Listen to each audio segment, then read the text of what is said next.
Hi, everyone. Welcome to this webinar, Providing Alcohol and Other Drug Treatment in Residential Settings. NADA is very excited to launch this new practice guide, which NADA put a lot of resources into, particularly Dr. Susie Hudson, who's joining us here today.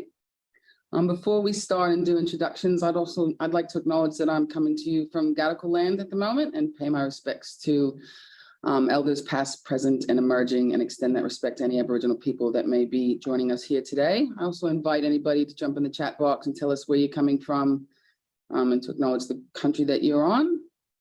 This land that's never ceded, always was, always will be Aboriginal land. We might just jump right in. I'm really excited to be here. I think you all know me. I think anybody on this webinar would know that I have quite extensive experience working in residential treatment, and it's one of the passions of mine. If you have any questions throughout the webinar, please put them in the chat and we'll get to them as we can. I'm going to throw a few questions over to the panel. I'm going to kind of cut it up, talk about the practice guide, talk about how it's relevant to the sector, talk about what we're going to do with it. And then at the end, there'll be time for questions and answers. So please throw them in there as it comes to you. I'd first like to introduce the panel. The first person that I'd like to introduce is Bianca, and I will give it to Bianca to lovely introduce herself and the amazing work that she does and her contribution to this webinar. Hi, thanks, Sarah. And yeah, I'm Bianca. I work at Community Restorative Centre, CRC. Now, previous to that, I was working in residential rehab for under 18s. And I also come with lived experience of addiction, and I have myself entered into resi rehab in my, in my journey of recovery. So, yeah, I'd like to think that I have some knowledge, not only professionally but personally as well, that I can bring to this webinar. Thanks.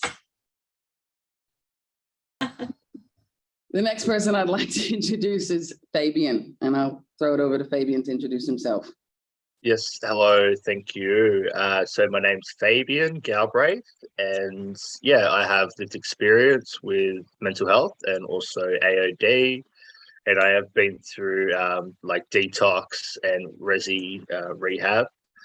And yeah, through my journey, I've met some fabulous people. So I'm currently a crisis supporter at Lifeline. So been picking up the calls and talking to all the people around the community. Thanks so much, Fabian. We're very lucky to have two people with lived experience on this panel to talk through this with us today. I think it's really important, especially with the movement in the sector, to center people's voices with lived experience and to really value what they have to say, because their contribution is unique and not replicable. The next person I'd like to introduce is Dr. Ilana Fisher. Hi, everyone.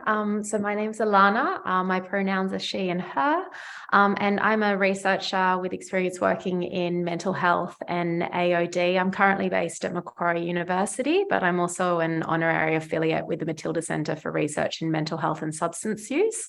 And I was one of the authors who wrote up the report based on the evidence check and member consultation, which informed this practice guide. And my research more generally is on involving people with lived experience of mental health or AOD concerns to make decisions around their own treatment, but also to be involved in health service design as well. So thank you.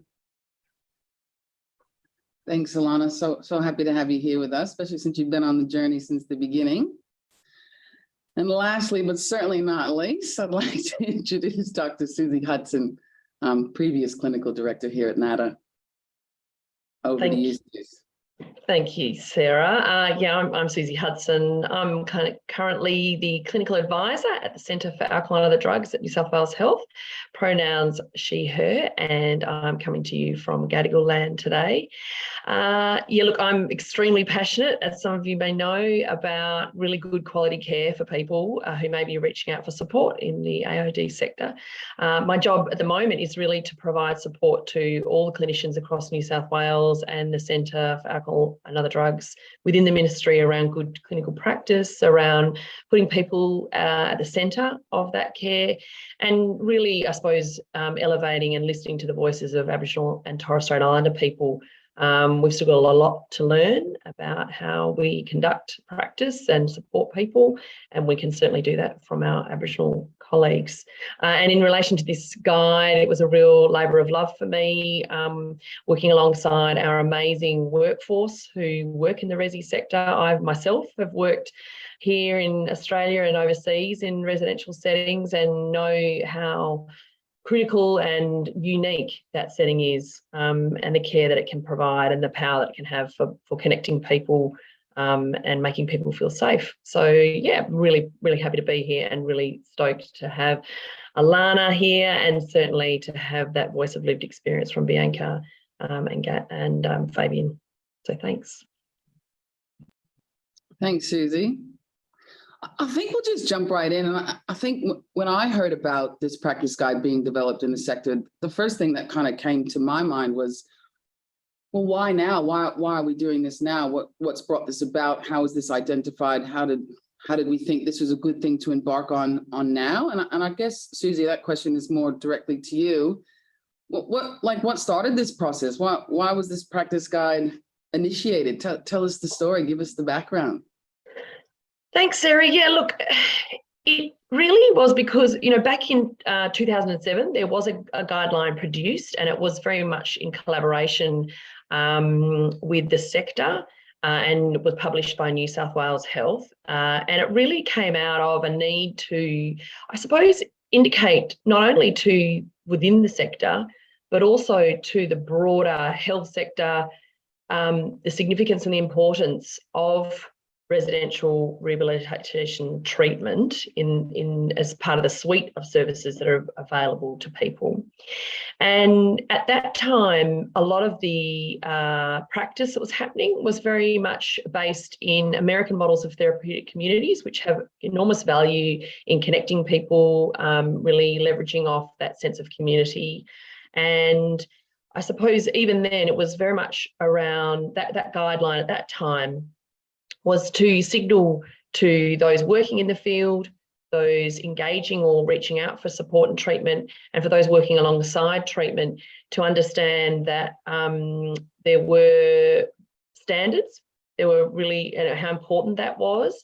At CARE at that time, the Australasian Therapeutic Community Association, they had set up a bit of an accreditation process, particularly for therapeutic communities, that really ensured that people were ensuring that their staff were well equipped and educated and trained to provide good quality care, what a person accessing care could expect to receive.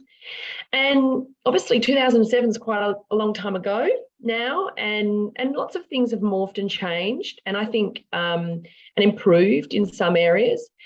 There's certainly some of that grassroots experience that's still very much front and centre, and I think that is acknowledged and welcomed. But there's been a real shift to ensure that there's evidence-based practice that's being folded in, and that there is some choice and variety for people. We know that in the sector today, whilst we don't have a formalised, approach to governing residential rehabilitation, we do know that all services, and by November, from a Commonwealth level, they will need to be, all those services that are receiving government funding from a state or Commonwealth level will need to be accredited by a registered accreditation body. And I think all of this was a bit of a perfect storm, and I felt quite strongly, talking to members in the sector who are providing residential treatment, how keen they were to have a guideline, have a practice guide, something that was able to demonstrate the value of this care, to give new people working in the sector a good orientation piece. And when we did some early consultations back in 2018-19, as part of the pathways to residential treatment, there was a strong sense from the membership, so those providing services, and from consumers, that now was a good time to refresh these guidelines, to ensure that they were based on evidence-based practice, and that we really also had at the forefront the opportunity to hear from consumers about what is it that they think is important and what is it that they would like to see ensure happen on every occasion for every person accessing residential treatment. We've got a real breadth of treatment providers out there, both in rural, remote areas, and they have different offerings. We know we've got Aboriginal community controlled services. So obviously there was a real importance there to have that showcased front and centre. ADAN, the Aboriginal Drug and Alcohol Residential Rehabilitation Network, had formed, and they had developed a model of care specifically focused around Aboriginal community controlled services. So this was another opportunity to showcase that model. Certainly there'd also been the bringing together of women's specialist services, and they had connected up and with some support and guidance via NADA, had produced their own model of care around a very gender responsive, and in this case, very specifically around women and their children, and some of the nuances that were there that aren't necessarily picked up by the original practice guide. And so with that, we knew that, we needed to produce something. We know that a lot of guidelines are produced and they just sit on a shelf, and it's a bit like, well, what was the point of all of that?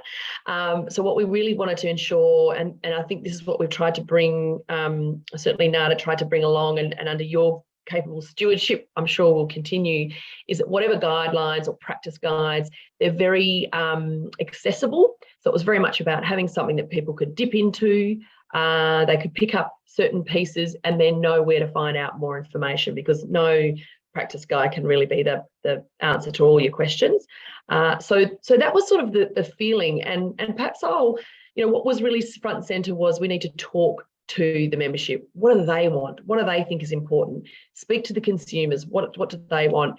But absolutely to look at all of the evidence that had been produced since 2007, what's recent, what's happening out there that can tell us what is good practice, what is effective good practice. And if you don't mind, maybe I'll hand over to Alana now to talk about that process, because that's where we invited in the Matilda Centre, where Dr. Alana Fisher was working at the time and still continues to have a very strong relationship with, to really to make that an independent process, because that was the other thing that we thought was important, that it wasn't NADA doing it or our own members, it was coming from an external place, and being the consultations and the evidence check was really happening from that external place. So if you don't mind, Sarah, maybe I'll just hand over to Alana to take you through that part of the process.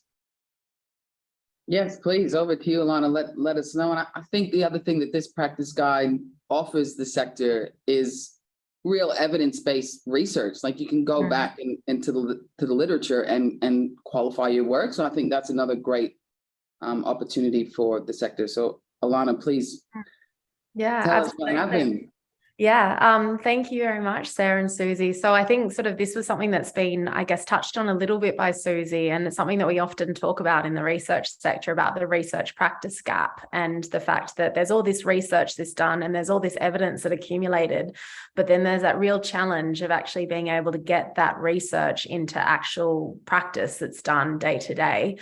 And so when I was working at the Matilda Centre at the time, we were commissioned by NADA to conduct what's known as an evidence check, and also a member consultation with not only treatment providers, but also people who had lived experience of undergoing AOD treatment in the residential setting. So in conducting this project, we first initially met with Susie to, I guess, sort of clarify what were really the goals of conducting this evidence check rapid review. and then sort of scoping out the questions that I guess could best inform the practice guide. So then me and the research team that was working on it, we conducted a systematic review or a systemic search of the literature using databases from across psychology, mental health, public health, medicine. And we also looked at research and evidence that may not be in the published academic literature. So also those grey literature searches, which would pick up things like NGO reports, technical reports, releases from government and policy agencies. And what we then went about doing was based on the questions that were put to us, actually synthesizing the research and being able to identify what were the models and approaches that were being used in this treatment setting, what might be the treatment options and the types of treatment approaches or intervention approaches that might be seen to be most effective and have the most evidence at the moment, but also who are the groups that these types of treatment are likely to be most effective for, knowing that there are particular groups of people who are overrepresented in or underrepresented in the residential treatment setting, and how can we best accommodate the needs and the preferences and the priorities of those groups. And then sort of as an adjunct and a really nice and important complement to that search was also the engaging and the member consultations, which I mentioned earlier. And these consultations were basically similar to what we have here. So they were done online. From memory, I think we were about just out of lockdown or just about to go into lockdown. So that was the most accessible way to meet with people. And on both occasions, we met with about half a dozen treatment providers and consumers as well.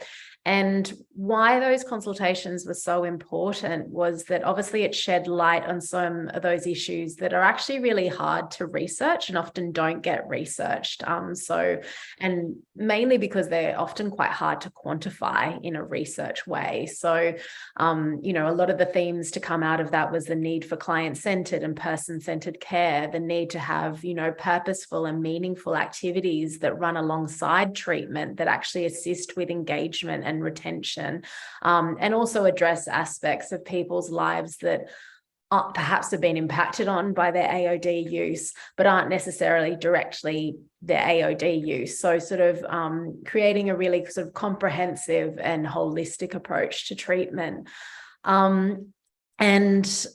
I also, why it was important is obviously it's important in having not only the best available evidence captured in this practice guide, but also those firsthand perspectives and experiences of people with that lived experience expertise.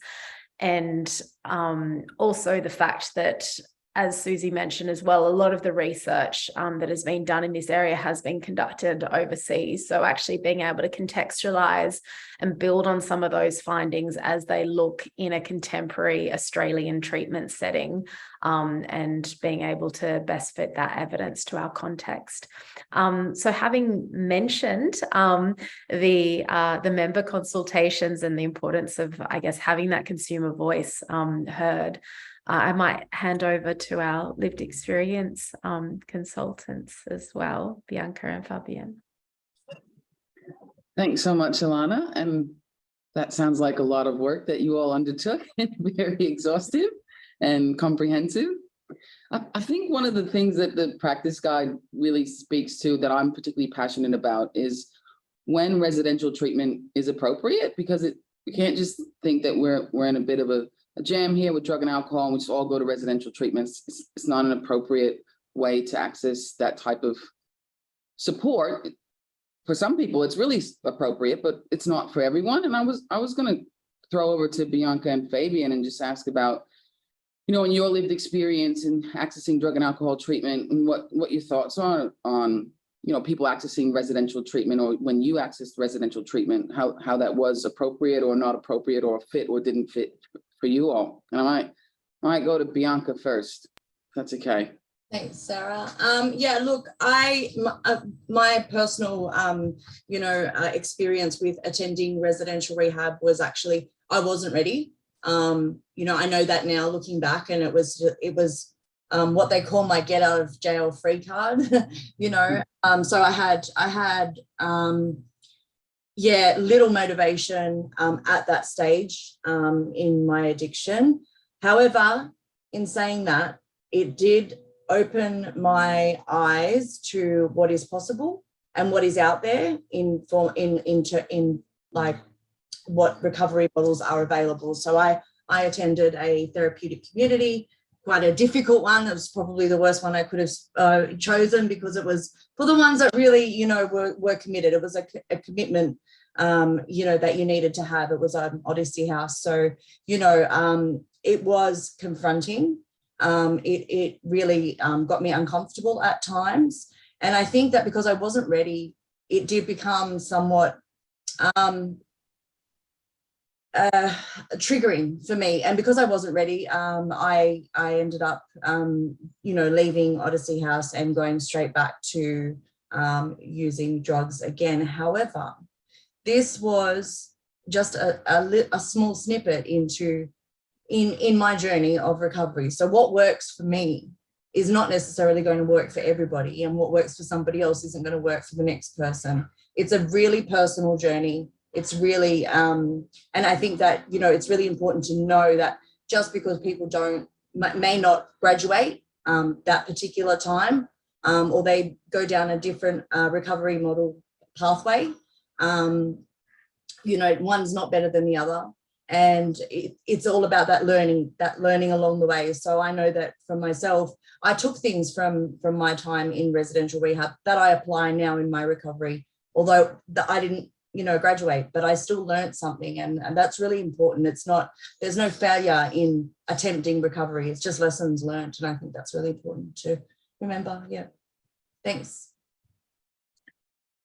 Thanks, Bianca. I think it's a really good point that you made. And we had a chat about this the other day about, like, how do you measure success, or what does the client's journey look like? And even if you don't graduate or complete residential treatment, when you were there for that week, that one little strategy that you picked up in group, or that thing that you had a conversation with a staff member about, or somebody else, it still can mean a lot and still very meaningful. And I think it's important for people to acknowledge that people's journey to recovery isn't just their residential treatment episode, and it's much bigger than that, because we're dealing with whole entire people. Fabian? Yes, thank you. And yeah, definitely through my lived experience, like I was, because I was smoking marijuana, so people were like, oh, it's only marijuana. So they didn't like worry about it too much. They're like, oh, just wait a couple of months, you'll be fine. But I think once I attended rehab, it opened my eyes that I do have a mental health issue. And that's when I was diagnosed with depression and anxiety as well. And I think that was the start of my journey. It's like turn my life around. So, but yeah, for residential rehab for me, I didn't complete it. Like, it was so challenging for me.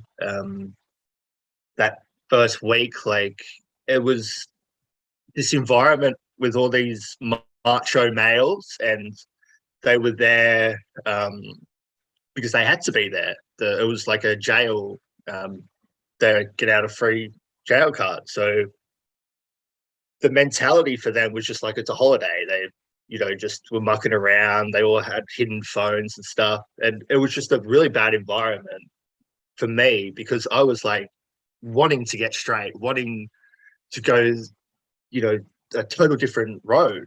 But yeah, the environment there wasn't for me. And I remember sitting, because they had church services as well. So they took us to church, and I was sitting there, and one of the main guys, he was looking at me, and he was upset with me because, you know, I was really angry, you know, I was a tough guy. And he said, you're never going to be a counselor. You're never going to be anything. And I'm like, okay, thanks for those encouraging words. So I think once that's actually what I needed. It proved to me, like, yeah, I can do this. So I started volunteering for like youth off the streets, and started like being a carer. And so, yeah, sometimes being pushed down, like at my lowest, it actually was like, nah, I'm not going to allow this, and I stand strong today. Yeah, thanks so much for that, Fabian. And I think it definitely speaks to how, you know, everybody kind of needs something different, and people are individual and how they respond. Like it just can't be a stock standard one size fits all, which thank you for setting me up there, Fabian, which segues me into my next question quite beautifully. I think that one thing that this guide really pulls out is the variety of treatment that's offered in the residential space at the moment. I think New South Wales is very fortunate to have such different iterations and understanding and expressions of residential treatment. And I was going to throw it over to all of you. Why do you think it's important for people accessing residential treatment to have such a variety of treatment options, and how is that meaningful, and how does that contribute to their recovery journeys, whatever that looks like for them? I can speak on that. I think that, you know, everybody's situation is different. We might be all a cohort that has an addiction issue, but there's different drugs that are involved. There's different family situations. There's different support networks for different people. A lot of people don't have any support whatsoever. There are different agencies that are involved. You might have DCJ's involvement with child protection, or you might have criminal justice involvement, or you might not have any. You know, so there's so many different variables in one person's situation to the next person. So the fact that we are, providing services that are, some are specific to, mothers with children, some are specific to men only, Indigenous specific, which is absolutely amazing. I just did a visit on Friday afternoon to the Glen. It was absolutely both the men and the women. So, just acknowledging that everybody's situation and circumstances are different, and providing them with choice is really important, because if you're going to tell somebody that they have to do the same as everybody else in order to, get into recovery, it's just not going to work, because it's not holistic, it's not person-centered, and you're not listening to the person that has the issue and wants to get help. So I think the fact that we're listening now and we're taking on board what people are saying that have the experience, and that's where we're only going to get, as a sector, only going to keep improving the outcomes of people's lives. Yeah. And I agree. Like, I call it the mental health menu. Like, imagine going to a restaurant and just being someone put a steak in front of you, and you're like, well, I wanted it medium rare with this sauce, with chips and salad, but everyone's getting served the same steak, and you're just like, sorry, I'm vegetarian, I need something else. But having variety, it's definitely needed. And yeah, it could be challenging finding the right food to fill your hunger. But I think, like, I was so persistent, and I kept on pushing. I wouldn't take no. I say no, there is help out there. So I finally found a nice steak, and I was able to eat it, and I'm happy now, happier. Yeah, I think, just picking up on both of your points, Bianca and Fabian, it is about choice. And one of the emphases in the guideline is really ensuring that our services spend the time in that intake and orientation phase of treatment.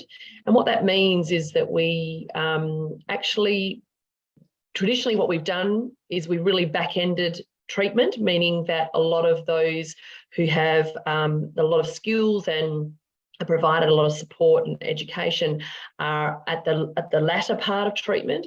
Whereas what we know is if we spend a little bit more time in that intake phase, we can actually find out, as Fabian's saying, what dietary requirements do you have? What is it that you're after? And as Bianca's saying, that we can actually truly treatment match. I mean, we know in a very underfunded sector, it's been very challenging to be as responsive as we might like to be. But I think one of the things that the practice guide tries to emphasise is how important it is to be a little less rigid with the way the service is provided. Really think about what it means to be person-centred. And that doesn't mean you chuck out the whole program, but you really spend the time in those early stages talking it through with someone, ensuring they understand what it means to come into this particular residential setting. You know, you might be sharing a room with someone. How comfortable do you feel about that? You may be asked to attend, you know, get up for a morning walk. Is that something that you know, and that doesn't mean that you don't, that those things aren't beneficial for some people, but it's really ensuring that people understand what it is they're going in for. And then where possible, there is some choice. We know trauma-informed practice, and certainly that's being very much embraced across our sector and New South Wales Health more broadly. What that means is that there is some choice, that we're really keen to ensure that people are provided with the things that are going to fit for them best at this time. And as Bianca was saying earlier, you know, it might not be right for me right now, but maybe a bit down the track it might be. But spending a little bit of really concentrated time, really acknowledging what a massive amount of courage it takes, whether you're coerced into treatment or not, whether, you know, it is it is an option as a part of a court order or child protection.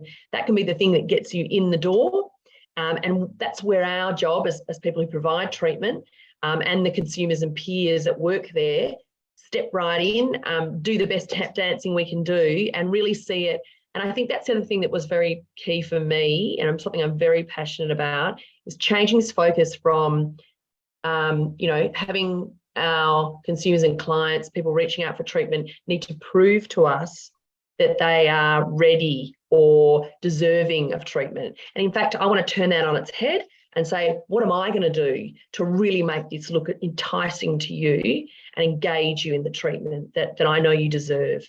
And so for me, that's where a lot of the language has changed in terms of how we write our practice guides.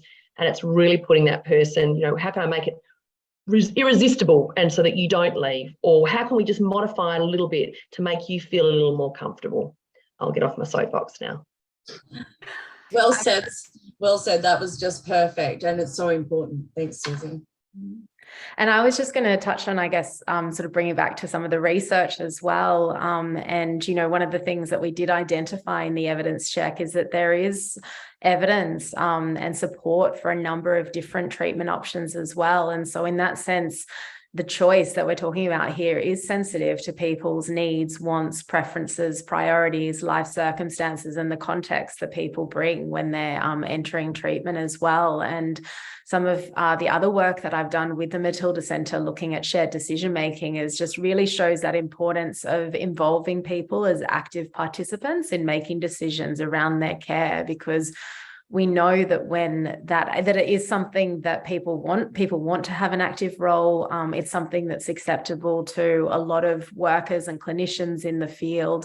And we know that when people are involved in the way that they want to be involved in making that decision around treatment, that they're more likely to actually take up evidence-based care options, and they're more likely to engage with those options. And they're also more likely to be satisfied with those options as well, when they know that those options also consider what's going on in their lives as well. So, and we've seen that across sort of many different health issues, but also in mental health and AOD. Absolutely. I think client choice and clients' voices and the voices of lived experience is so important. And it just follows along with the research and where the sector's going. And, you know, we just can't do it without them. And part of our job is to use our space to center their voices. And I think that's really exciting work that I'm excited to embark on with the sector and alongside people like Bianca and Fabian. The other thing that it does is it reduces the anxiety and the stigma that is usually projected against somebody that's using drugs or alcohol, you know, in excess. So there's always a stigma and a label that's attached to having that issue. And then when you've got no one with lived experience or no peers that are representative of those people, they're not going to come forward once you start bringing people in that have been there and are, know what, that person's feeling and going through and are able to connect with them on just a little bit of a different level, you start getting people that will open up and consider recovery options.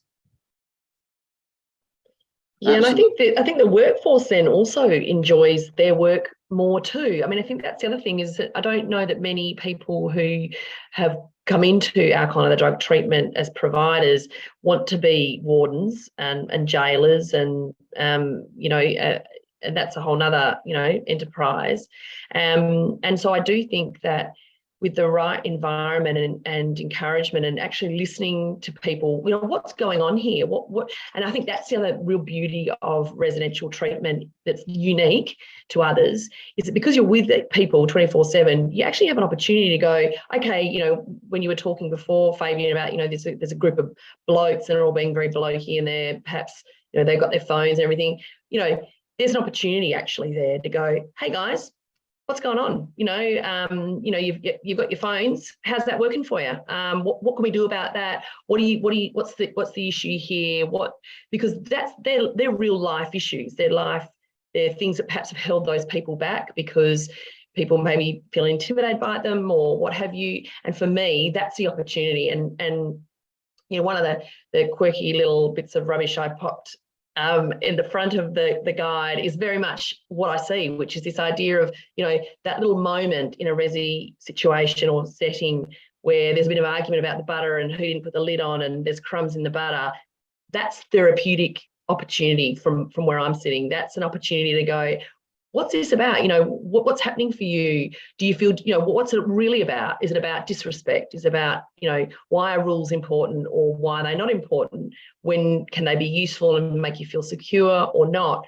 So I think, there's always these opportunities in a residential setting that you don't often get in other places to actually go, what's actually going on here? And I think in the past, and certainly in the bad old days when I used to work in settings where we'd all be standing around having a good old durry with clients, and then when it brought in, no, you can't smoke, but we'll still smoke because that's okay for us, and all these little nuances. Then people were being, when they changed those laws, pushing people out and saying, oh, well, we caught you smoking, you got to go out, and I'd be saying, isn't that the reason why they're here? They've got some issues around their alcohol and drug use. So it's really, hopefully this guide is also about grabbing those opportunities and seeing them and really engaging as a worker in the incredible opportunity you have to make a difference and to engage with the people, listening to their stories, listening to what their advice, what would they do?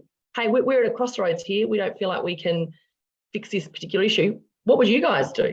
And that's, I think, where it really starts to, you can actually use these guidelines in your practice to think about how to shape and really hear from those that are actually accessing treatment.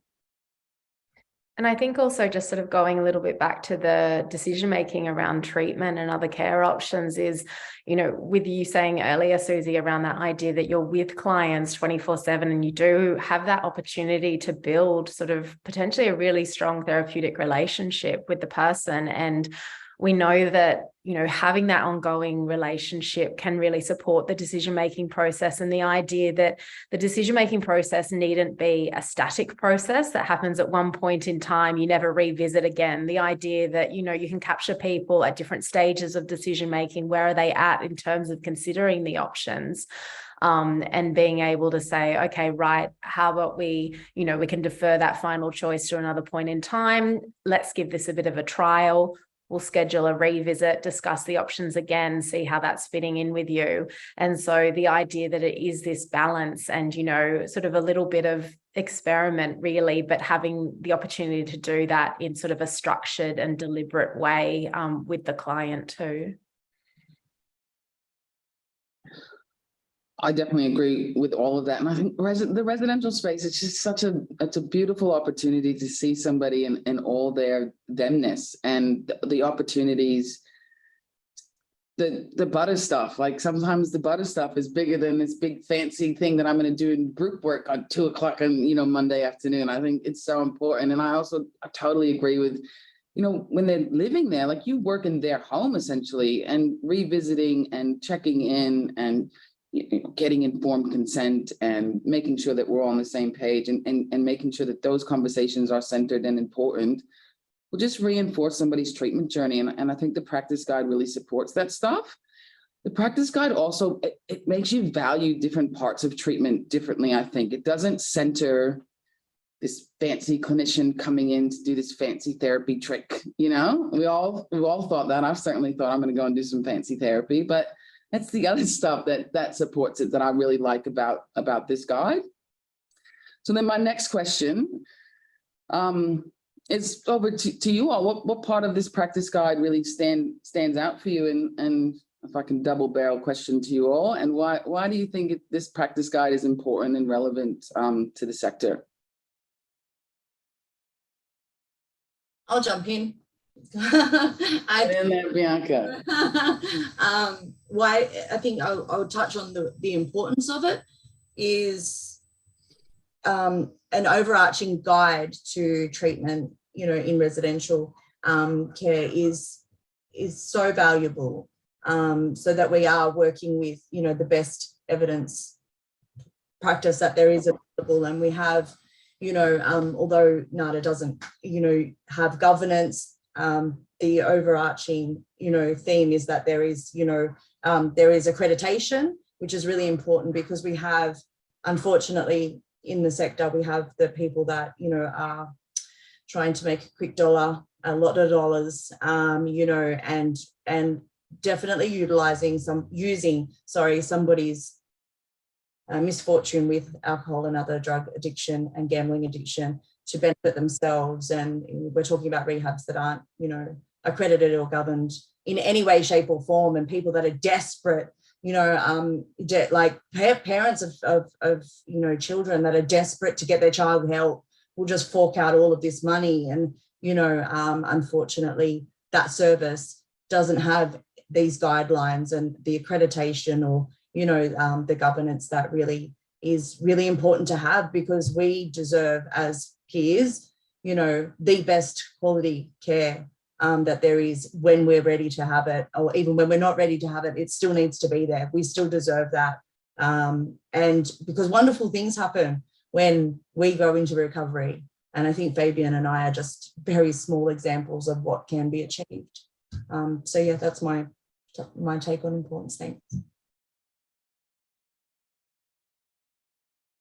Thanks so much, Bianca. And any other panel members want to chime in here on what stands out with the guide for you all, or why do you think it's important to the sector? I'm happy to offer my piece at the moment. It was really nice as a researcher, I guess, sort of seeing the final practice guide and seeing, you know, how our research had been integrated and so well integrated as well. And it's just nice to see our research taken and put into really practical and useful guidelines for people working in the sector, and also the opportunity for people to, you know, find out more about the evidence base if that's what they wish to. But it just seeing how that had really been transformed and translated into real world terms was really satisfying for me, and I will say is my favorite part. Definitely. Susie or Fabian, did you want to say anything about the guide and its relevance to the sector? Susie, you look like you're chomping at the bit. No, to Fabian first, because I feel like I'm very biased. I know, I'd just like to thank everyone for all the hard work. And yeah, it's good to have something, a guide for people like workers, because definitely it can be a crazy world out there. So having like some guidelines is definitely needed. And yeah, really put, like, for me, having some confidence going into a service, knowing that, you know, there may be a good outcome. It's just for me to have that confidence in a service. So yeah. Definitely. Thanks so much, Fabian. For me, Sarah, it's you know, I'm very passionate about ensuring that the rest of the health sector understand how significant and important alkaline other drug treatment is, that it works, that there is evidence behind it. I think sometimes, both consumers and people reaching out for support and the workforce, the AOD workforce alike, can be stigmatised. And I think it's practice guides like this that actually say there's a lot of thought and commitment that goes into the work that's being provided. And I think when something like that is produced, that it's truly a collaborative piece of work that brings in the consumer voice, the researcher voice, the practice and clinical and worker voice, I think is really satisfying, because it's very easy to be dismissive of different types of treatment. And as Alana was picking up before, it's actually quite difficult we know that Gold Star evidence is usually produced through a randomised control trials. It's difficult to do that type of research. It's not impossible, but it's quite a challenge to do that and be able to replicate it in a residential setting and in AOD treatment more broadly. And so therefore it can be sometimes dismissed a little too easily. And so a practice guide like this actually says and goes to the point that both Bianca and Fabian have made around how important it is to have standards and to say this is quality care, and every person who goes and seeks treatment deserves quality care by professional people who are educated and trained and supported.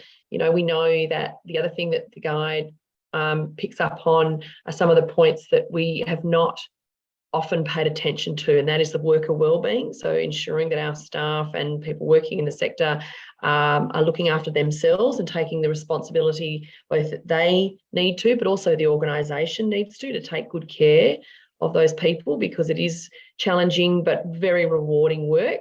And most people who work in the sector do it because they're very passionate, and that brings with it certain risks as well. But the other parts that I'm very particularly passionate about, and I know that you know that I am, and that is to really raise the awareness around gender and sexuality diversity, and how important it is to ask those questions, particularly in a residential setting, to ensure that people are safe, they feel safe, they can be who they want to be, they need to be, and identifying, or at least allowing people to identify in the ways that are most comfortable for them, is critically important to any healing or any journey that people are on. And so I think we've refined that quite well, that section, in collaboration with people who are specialists in that area. And the last thing I'll say is just that attention to not needing to be an expert in every area. I mean, we're here to do drug and alcohol treatment, but the reality is that we also need a good quality and extensive awareness of other co-occurring issues, mental health front and centre, obviously the experience of violence, domestic and family violence, sexual violence, but that we really are truly working holistically, and residential treatment affords that opportunity to also bring in those other services to people, provide a safe place where they can perhaps reach out and connect with some of those specialist services as well. And hopefully that's the other message that's coming through this practice guide, is it's very important to link in with those other specialist services if we don't have that specialty in our particular workspace, and invite them in and make those linkages for people and make it easier for people to get the attention that they need on all the parts of themselves. I totally agree. And I really love this webinar, because we all just segue each other into our next topic, because questions come through, because we're at a question and answer part that I think you might have just answered it a bit, but I'll give it to everyone else to be able to say something. It says, in my experience, some residential services aren't great for being inclusive for people from a cult background or people who are part of the gender and sexuality diverse community. I know people who have left treatment because they don't feel culturally safe, etc. How does this guide support residential services to be more inclusive for all people? Just throw that over to anybody that wants to pick that one up. Well, I might just jump in and say that that's absolutely true. And we've done relatively well, particularly in the Aboriginal community controlled space, to create more inclusive and supportive places for Aboriginal people. We've still got a long way to go, of course, but in terms of culturally and linguistically diverse people, or people from different cultural backgrounds, there's still quite a significant amount of barriers for people. Some services have done really well, and particularly around ensuring that people can, observe their own faith, to eat the food they want to eat. Those little things are really key, and we together thought it was important to highlight those particular aspects in a guide like this. And really to come from that place of curiosity about what are the things that are important to you. Some people are, for whom culture is extremely important. How do we connect with, as I said, specialists in those areas? How do we acknowledge what might be going on for someone and what attention they might want as part of their treatment? But I think too, there's still a long way to go in terms of ensuring that the residential setting is safe and properly inclusive, and I think the only way to do that is to continue to listen to consumers and ask their advice. What would make you feel safe, but not assuming either that where people are best placed. It's really about giving them the choice and the options, and saying, what we're not set up to do X, Y, or Z, or we don't have a multilingual speaker. What might we try and do for you, though? How might we support you best? Because they probably have the answers better than we do. Absolutely. I think it's a really solid point, especially going over, like, the answer's probably already there if you just talk to the person in front of you and have a genuine conversation with them. And I think that's sometimes hard for us as a sector to understand or quantify, but I totally agree. Alana, did you want to? Yeah, I was just going to add to Susie's point about the importance of, listening to and sort of eliciting the consumer voice. And I think that's why the member consultation was such an important component of the research that informed the practice guide, because, a lot of these groups are underrepresented in the literature that's available. I mean, we managed to identify some research in, the sexually and gender diverse groups, as well as, people from culturally or linguistic backgrounds, but that research wasn't necessarily conducted in Australia. And I know in the consultations that we did run, we did have people who were working in Aboriginal sort of services, as well as people who did themselves identify as sexually or gender diverse. And so it was really important to, I guess, be able to contextualize some of that evidence and have, the available research shaped by their perspectives, and also be able to add those points in the report that we prepared. Thanks so much, Alana. I think I'm even happy just being a part of the GSD community to hear that it's even being considered or on the table, or even if there's not a lot of research, that people are actually talking about it. And even if it's just acknowledging the gap in it, I think it's a start, and there's definitely more work to do, but I think we're turning up to it. I might throw over to Bianca and Fabian for our second and last question. How sad for everybody, but we do have to wrap up soon. It says, I work in a community-based AOD service, and it can be hard to get our clients into a residential service. Does the guide provide suggestions, or how can we assess if a person is best suited for residential treatment, so we don't waste their time or the service's time trying to get them in? Great question. And I also work in that community space as well. So, a thorough assessment of your client is always, a good starting point. But the next thing is asking the client if that's what they want to do, explaining to them what residential rehab entails, a commitment, you don't get to go home. Some of them have different rules, but overarching, they're pretty much the same. You're in a residential space for a period of time where each and every day you're working on yourself and your recovery.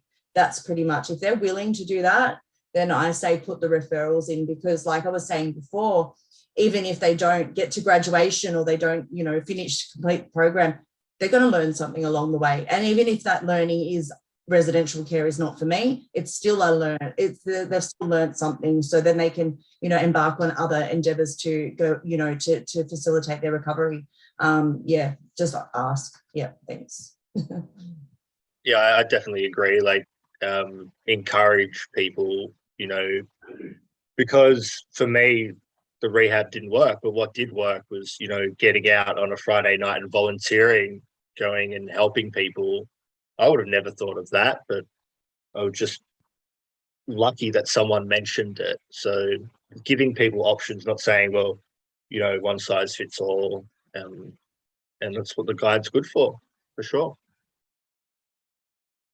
And can I just say that residential rehab also, it's very dependent upon many factors, and one of them being the community at the time. So what other clients are in the practice, in the facility at the same time that you are. Somebody's experience, with their peers or the other residents might not be as pleasant as the next person, but in the same facility.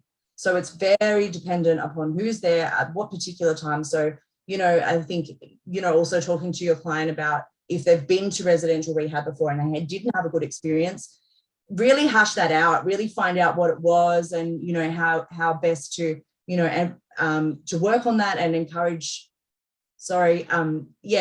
them to possibly try it again or try a different service. So I think that's really important because, if it wasn't for me, I was in prison and did an IDAPT program, which is what kicked off my recovery that I'm in now, and I was really blessed with a good group of girls that I was in that group with, but it was the unsafest place in the world to do rehab.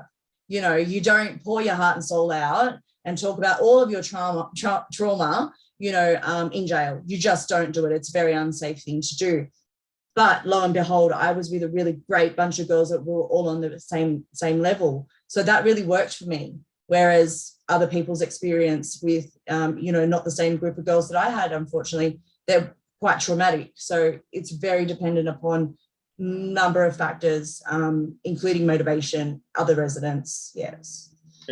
Can I just say, like, the rehab I went to, a year later, I was studying my diploma in AOD, and we took a tour to the rehab that I was at, and one of the guys was still there from like 2 or 3 years ago, and I'm like, oh man, how you going? Like, what's up? But it tripped me out, like, that there's all these different paths.